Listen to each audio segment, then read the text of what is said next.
목사님이 있습니다. 영국의 침례교회 목사님이신데 이 목사님이 강해 설교의 대가셔요. 이분 설교 때문에 막 미국에서도 넘어와서 설교를 집 앞에서 듣던 분이신데 이분이 교회에 오는 사람들을 분석해 봤습니다. 그랬더니까 누군가는 교회에 산책하러 오고 어떤 사람들은 누군가는 사람들과 만나서 대화하려고 오고 누군가는 가족들을 만나려고 오고 누군가는 시간을 보내려고 오고 누군가는 연인들을 위해서 오고 누군가는 잘못을 덮기 위해서 교회로 오고 누군가는 사색을 하려고 교회에 오기도 하고 누군가는 관찰하려고 교회에 오기도 한답니다. 또한 누군가는 꾸벅꾸벅 졸려고 교회에 온다고 합니다. 그러나 찰스 스펄전 목사님이 하시는 말씀이 지혜로운 사람은 하나님을 예배하러 교회에 온다라고 말씀했습니다.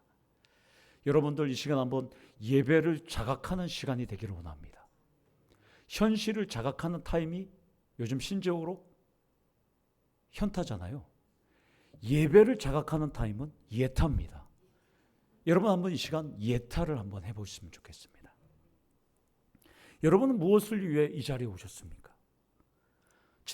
이번 주 주일에 우리 학생 예배에 드릴 때 대표 기도자가 이렇게 기도했어요. 12월 25일은 공휴일이 아니라 예수님이 오신 날입니다. 제가 그렇게 멋지게 기도하는 학생은 처음 봤어요. 주님이 왜 오셨을까요? 오늘 우리를 구원하기 위해서 오신 것은 우리가 숱하게 들었고 잘 압니다.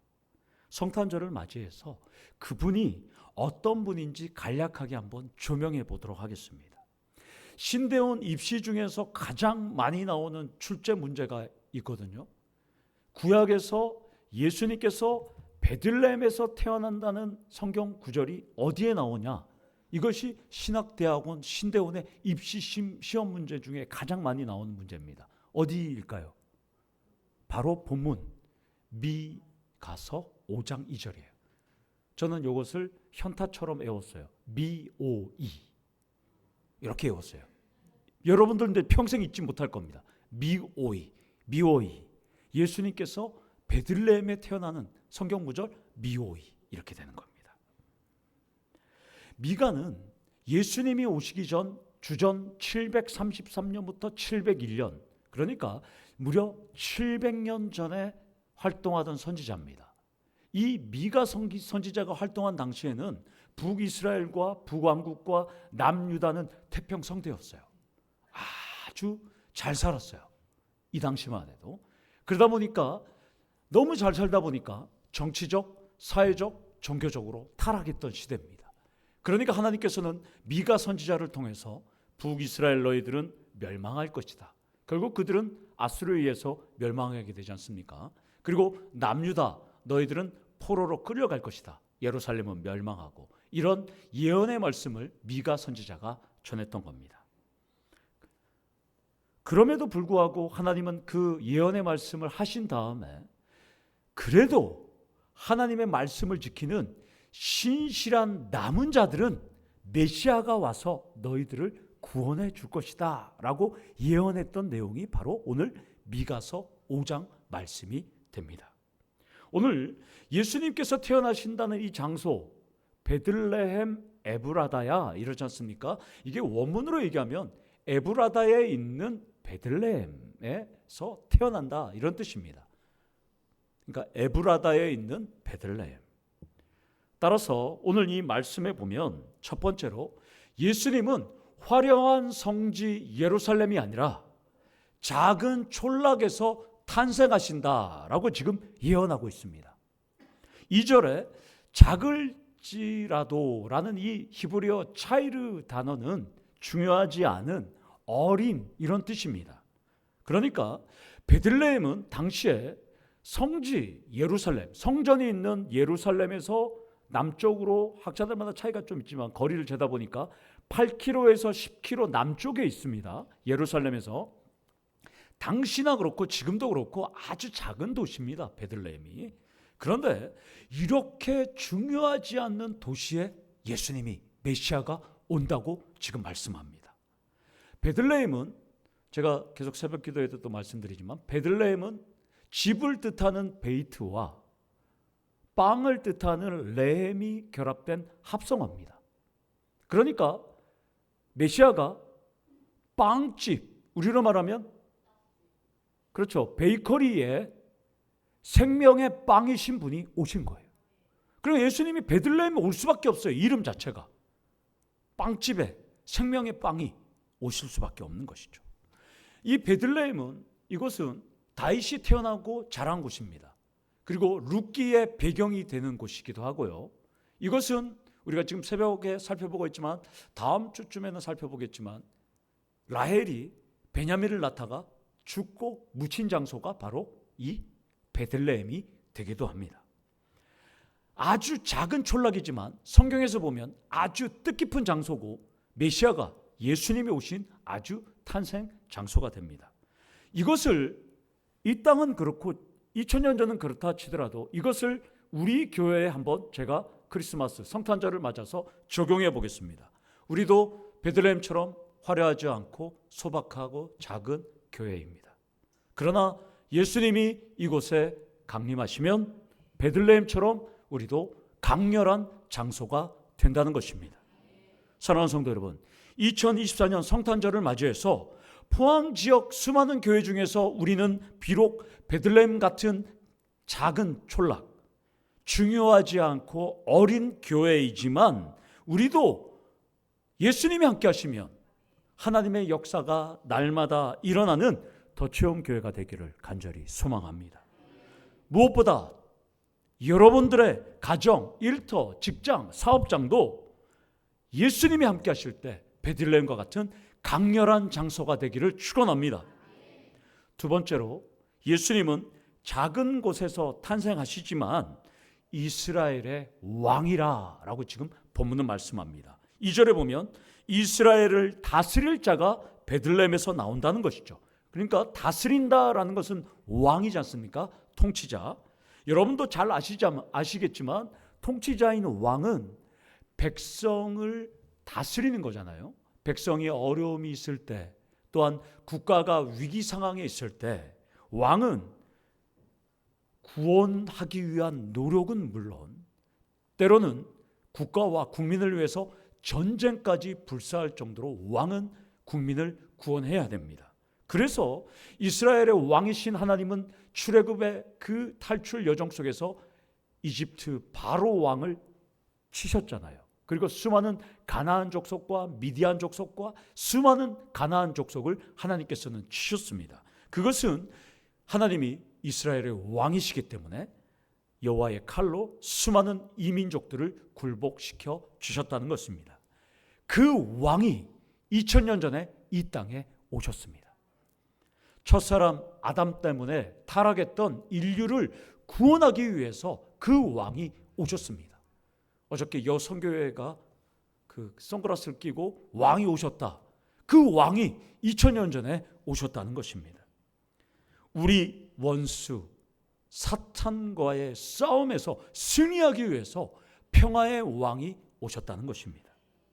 이것을 우리 교회에 적용한다면 예수의 피로 세운 우리 교회도 사탄의 손아귀에 있는 수많은 형제 자매들을 구원하는 영적인 전쟁을 왕이신 예수와 함께 하고 있다는 것입니다.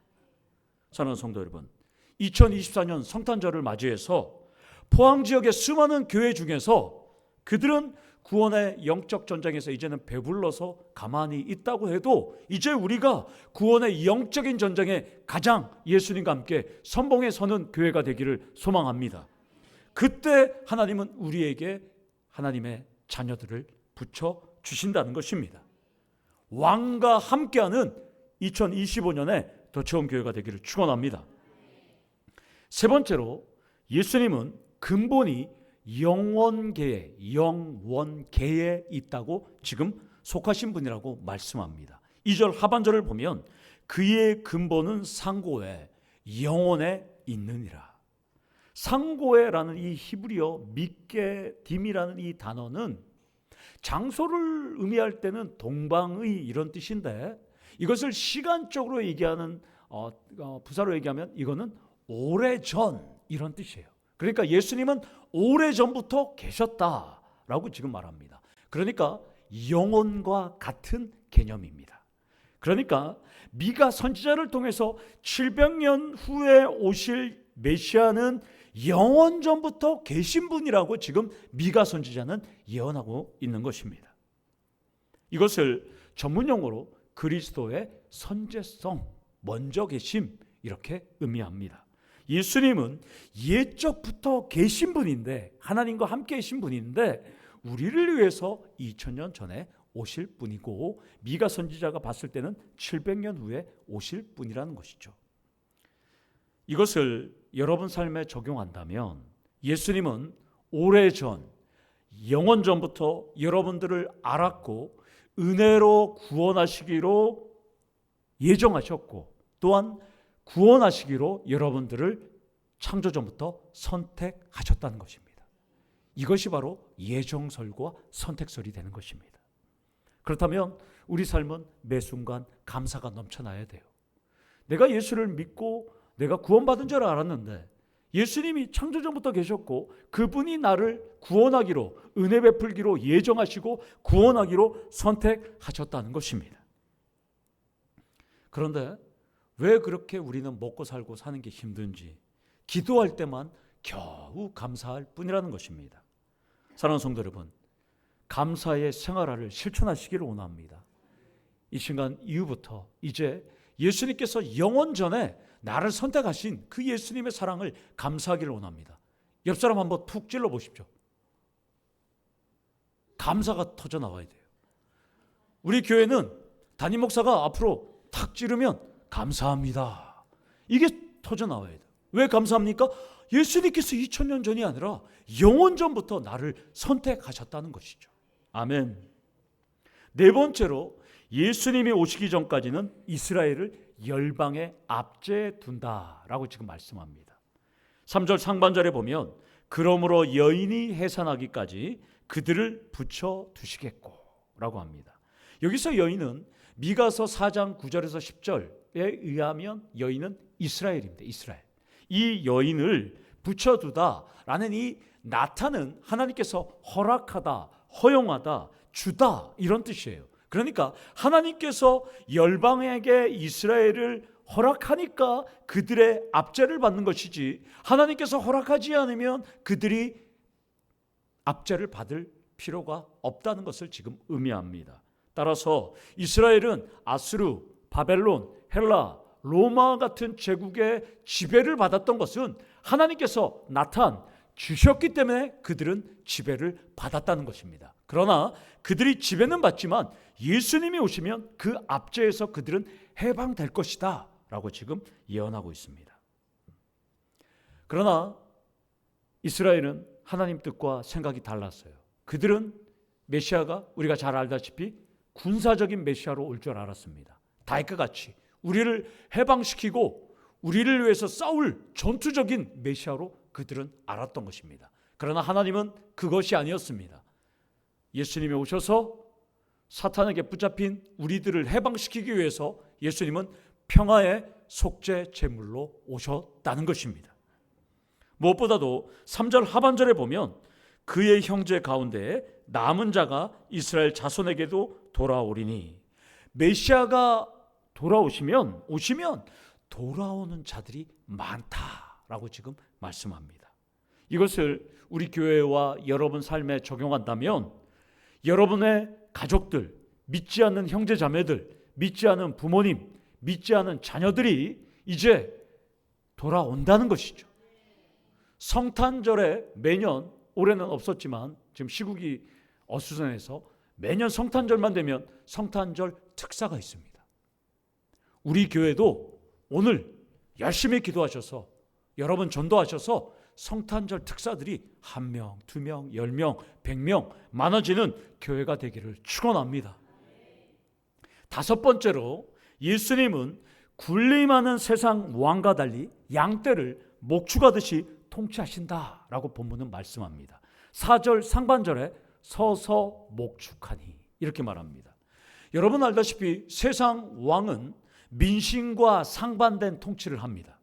아방궁과 같은 집무실, 좋은 관저에서 만찬을 즐기면서 다른 나라의 외교관들이나 다른 나라의 이 왕들이나 대통령들이 오면 거기서 만찬을 좋아하는 반면에 세상 왕은, 만왕의 왕이신 영원한 왕은 서서 양떼의 상황을 파악하신다는 거예요.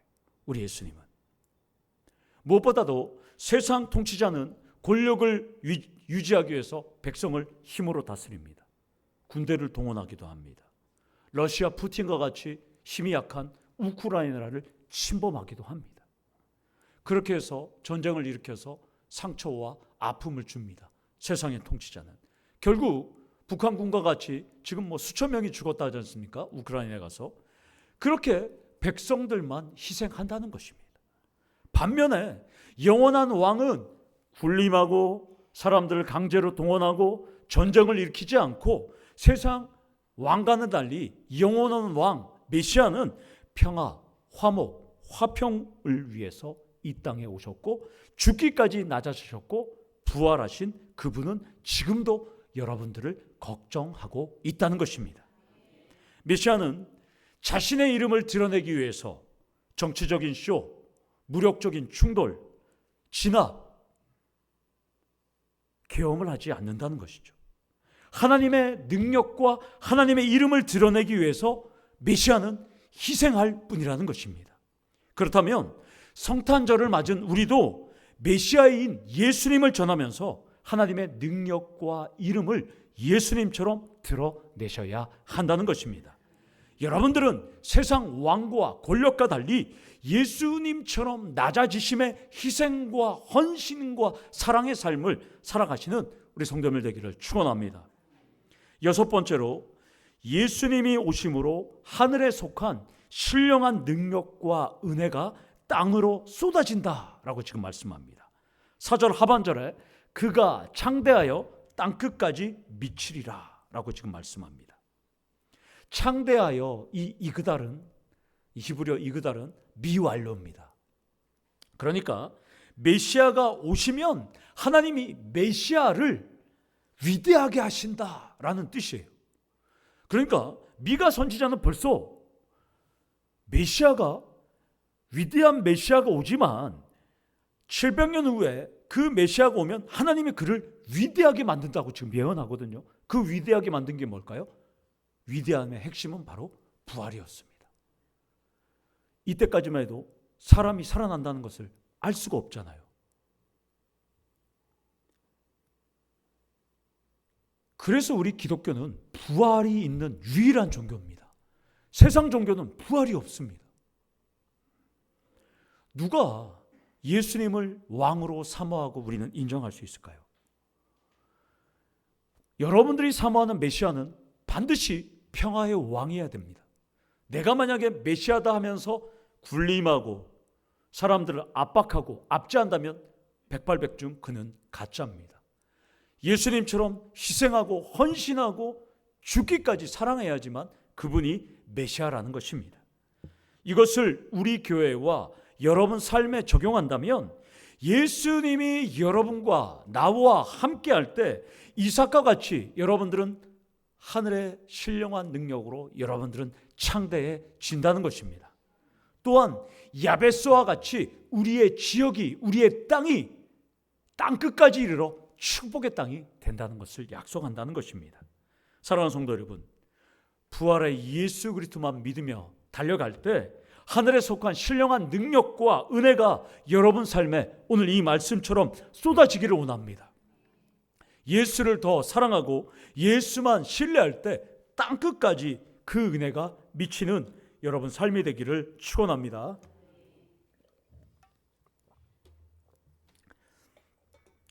시간 맞추려고 막 달려왔습니다. 한 미국인이 프랑스에 관광을 갔답니다. 프랑스에 관광을 가서 파리에서 골동품 가게에 갔는데 진주 목걸이가 참 예뻐서 진주 목걸이를 그 사장님한테 얼마면 됩니까? 그러니까 그 사장님이 당시 돈으로 $500, 그러니까 당시 기준으로 하면 한 60만 원 정도 되는 60만 원 내세요. 그래서 500불을 주고 진주 목걸이를 사고 미국 고향으로 돌아갔습니다. 어느 날 돼갖고 이 돈이 필요하니까 급해서 이 진주 목걸이를 팔려고 보석상을 찾아갑니다. 이걸 팔려고 왔는데 이거 얼마면 돈을 주실 수 있습니까? 물어보니까 이 보석상 주인이 그 보석 보는 그 안경 있잖아요. 큰 이 렌즈를 끼고 한참을 들여보더니 아이고 2만 불 드리겠습니다. 2만 불이면 그 당시 지금은 이제 환율이 올랐으니까 한 3천만 원 주겠습니다. 그러니까 이 사람이 깜짝 놀래갖고 주세요 하고 자기가 잘 지나다가 봤던 이번에는 꼴통품 가게로 찾아가는 거예요. 꼴통품 가게에 갔더니까 꼴통품 주인이 한참 보더니 5만 불 드리겠습니다. 우리가 말하면 한 7천만 원 주겠다는 거예요. 500불 주고 샀는데 5만 불이 되는 거예요. 그래서 이 분이 그 꼴통품 가게 사장님한테 물어봤어요. 도대체 왜 자꾸 이 가격이 오르고 있죠? 다른 데 가면 또 오를까요? 그랬더니까 이 꼴통품 가게 사장님이 이거 한번 보세요 하고 안경을 그 사람 눈에 보여주면서 그 진주를 보여줬어요. 진주에 작은 글씨가 새겨져 있었습니다. 그 글씨가 뭔지 아세요? 사랑하는 조세핀에게 황제 나폴레옹으로부터. 그러면서 사장님은 진주 목걸이 500달러 주고 사셨어요? 이거는 진주 목걸이 가격으로는 50불도 되지 않습니다. 그러나 여기에 적혀있는 이 글씨와 친필 사인 때문에 이것은 5만 달러 이상의 고가가 되는 것입니다. 라고 말했답니다. 그렇다고 여러분들 당장 프랑스 파리 비행기 티켓 끊어갖고 내일 또 도착해서 골동품 가게를 다니면서 진주 목걸이를 찾아 나시면 절대 안 됩니다. 왜냐하면 예수를 믿는 여러분들의 눈에는 보이지는 않지만 여러분들의 이마에는 똑같은 글씨가 새겨져 있습니다. 옆에 계신 분 한번 보실까요? 글씨가 새겨져 있는지. 정말 새겨져 있어요? 안양수 집사님 이마에? 여러분의 이마에는 이런 글씨가 새겨져 있습니다. 사랑하는 내 아들, 사랑하는 내 딸아, 영원한 왕 메시아로부터. 우리의 이마에 세워져 있습니다. 여러분들은 그래서 수조 원, 억만금을 줘도 바꾸지 않을 분들입니다. 그리고 우리는 영원한 돈으로도 바꿀 수 없지만 여러분들은 영원한 왕 예수의 친동생들입니다. 아멘이십니까? 그래서 우리는 형제라고 부를 수 있다는 것입니다. 물론 우리는 만왕의 왕 친형 예수를 우리는 형으로 두고 있지만, 오빠로 두고 있지만, 여러분의 현실로 돌아오면 불치병, 난치병, 고질병, 다양한 아픔, 스카웃의 어려움, 아픔, 상처, 여러분들은 인간관계의 문제, 자녀들의 문제, 여러분들은 지금도 취업과 진로의 문제, 결혼의 문제, 다양한 사업의 문제로 여러분들은 지금도 아픔과 상처를 갖고 있을 것입니다. 그러나 만왕의 왕이신 예수님은 마태복음 8장 17절에 말씀하셨듯이, 이사야서 53장 4절에 말씀하셨듯이 우리의 연약한 것을 친히 담당하시고 병을 짊어지시기 위해서 2000년 전에 이 땅에 오셨습니다. 사랑하는 성도 여러분, 왕으로 오신 예수 그리스도께 모든 것을 맡기시고 오직 예수님만 믿고 예수님만 전하면서 하늘에 속한 신령한 능력과 땅에 속한 신령한 은혜들을 마음껏 누리시는 우리 성도님들 되기를 축원합니다. 특별히 우리 교회와 여러분의 일터와 여러분의 가정과 사업장에도 오늘 이 말씀처럼 하늘에 속한 신령한 능력과 또한 이 모든 것이 땅끝까지 이르러 창대해지는 우리 성도님 되기를 간절히 축원합니다. 아멘. 우리 다 같이 기도하겠습니다. 하나님 아버지, 예수 그리스도를 이 땅에 보내주셔서 감사합니다.